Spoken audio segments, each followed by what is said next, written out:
Harare shoneni kana takuti dayasiri Jesu yakandiponesa. It means a lot to us ngenye sikwenye environment nje eHarare okumnandi khona uyakhonza sikholisile kakhulu umlimi akhonze siqhubeka futhi siloko simkhonza. We really enjoy. We even wish ukuthi nga next year yaphenduka futhi eHarare so sikhonzela sikhona lapha eNyathelo College. Hayi siyabonga. So in terms of umehluko part of conference wonke selike lawa attend leli ngathi bihlukane njani lamanye ama-conference?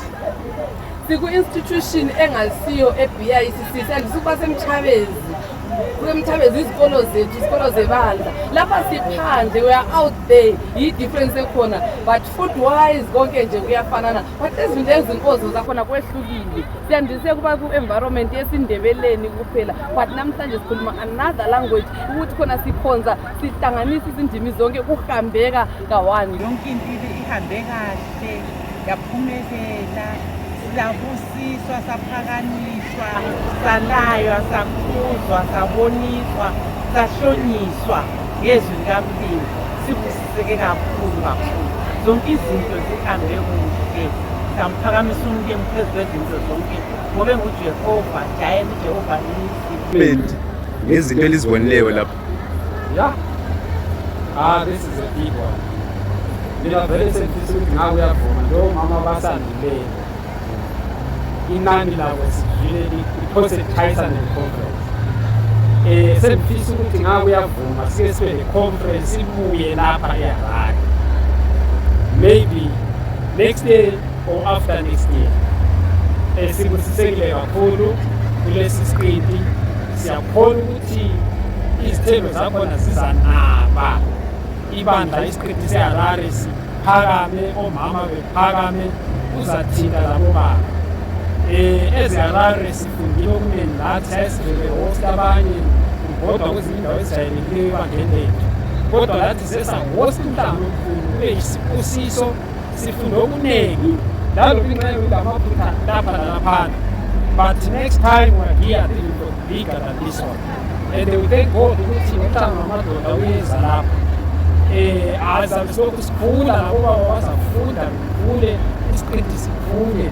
Siyabonga ivision umbono wabomama ukuthi beze Harare siyababonga kakhulu sikhonza uNkulunkulu okhulume lapha siphinde sibonge ne-Mentorship obaba i-conference zakhona lapha futhi yamadoda so ayisiphakeme kakhulu kodwa litholakala ezinkonzweni zabomama kuyini elikudingayo elifuna ukukufunda lapha ekutholakala la? We are aspiring to be the future mothers.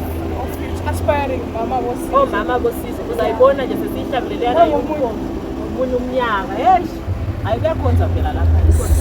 So singathi mama bayakhonza nge-conference leyi lifundeni kuyini elikubambisise kakhulu lapho elingathi kulichazile? Ukuthi inkonzo yesiko nale ukuthi ungaze wabamba isidlo senkosi Yesu. No. Siyangala. Ngoba inkosi yasifela. Manje ngizwile ukuthi wayehlatshwa lapha esengiwe isigodo ngapha izipikile ezandleni ngapha enyaweni qedwa lapho wona usisiyawona uNkulunkulu esafe kangaka uJesu esafe kangaka because of you. But wena what can you advise amanye ama-youngsters ukhangele okwenzakalayo khathesi emhlabeni esiphila kuwo? And you don't want to tell China drugs. That's all I can say. China drugs. The influence of drugs are correct, but be under the influence of the Holy Spirit. The Bible says, but we filled with the Holy Spirit.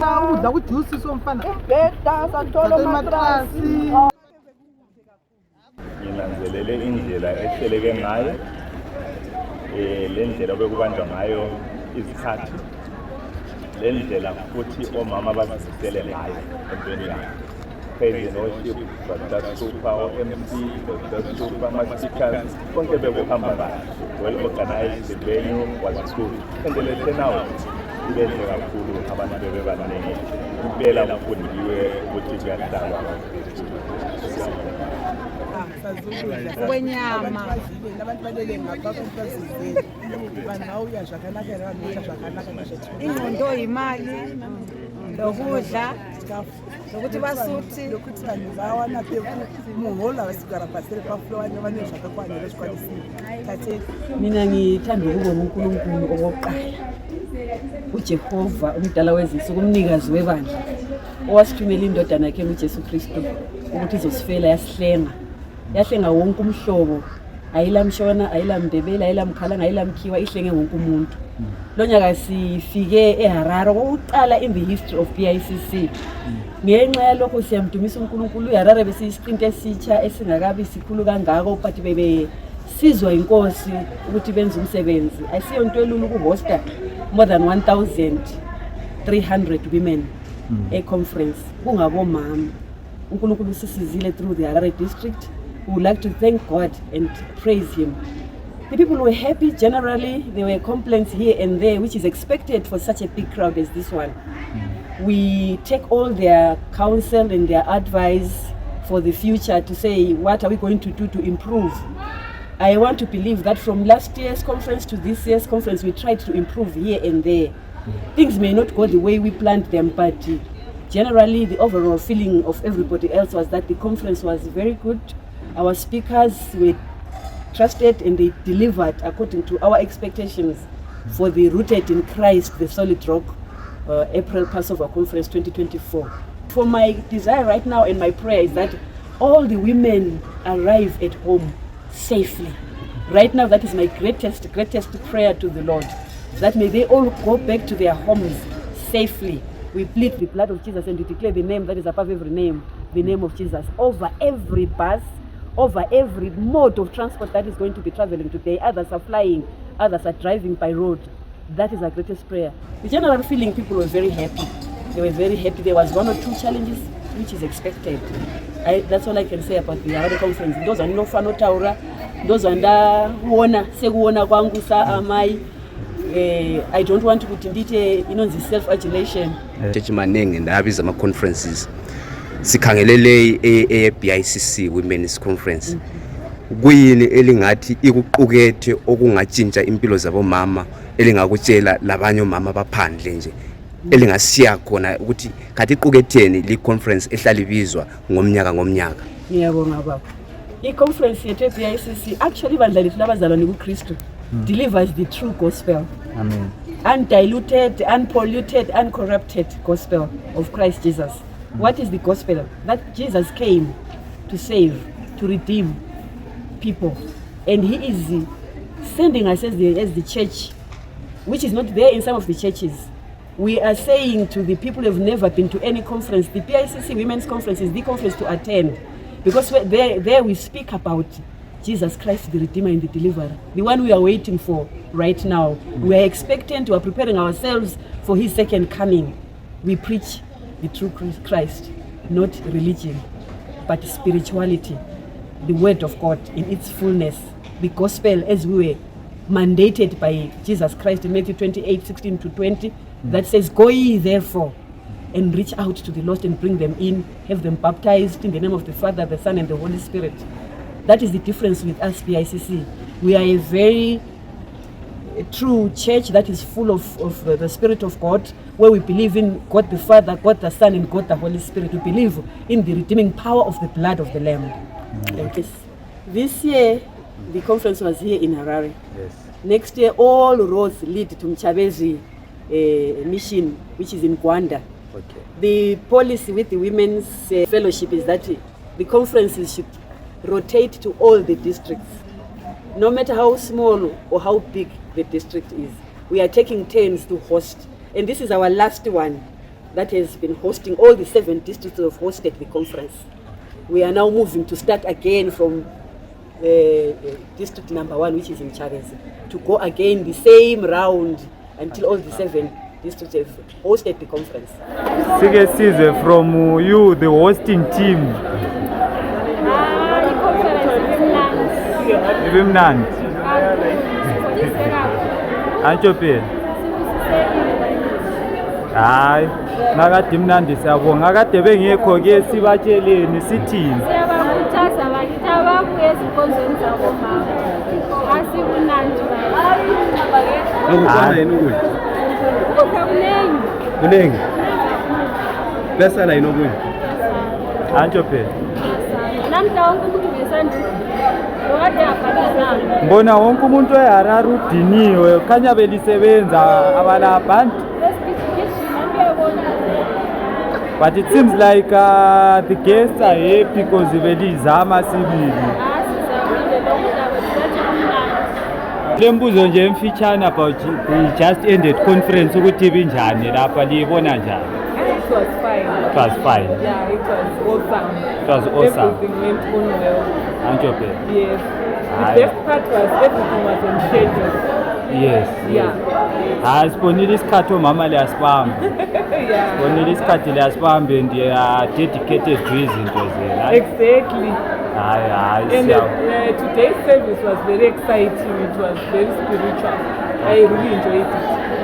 That's nice. So singathini kulabo abangekhoyo ama-dates selilawo kudala ngingafuna ukubatshelana ukuthi ngabe next time baya-attenda labo ngoba today baluzile too much not njalo. antsho phela. Yes. Hayi siyabonga mama, God bless you. Alright, thank you. Abantu sibusisekile liyakwazi so blessed. Hayi inkonzo sibusisekile labo amaspeaker hayi it was superb. Sibonga le media team yazi ukuthi nje just a few parts ezegenerator nje ama-dates but hayi everything else was okay. Hayi siyabonga. Siyabonga. Manje yake lihambe kwamanye ama-women's conference. Yeah. Ney'manje lihlukane ngani lamanye ama-women's conference? This was our first as Harare district to hold represent but we did very well considering it is our first time and the number of every day it was amazing. We didn't expect it to winning but it was well impressed.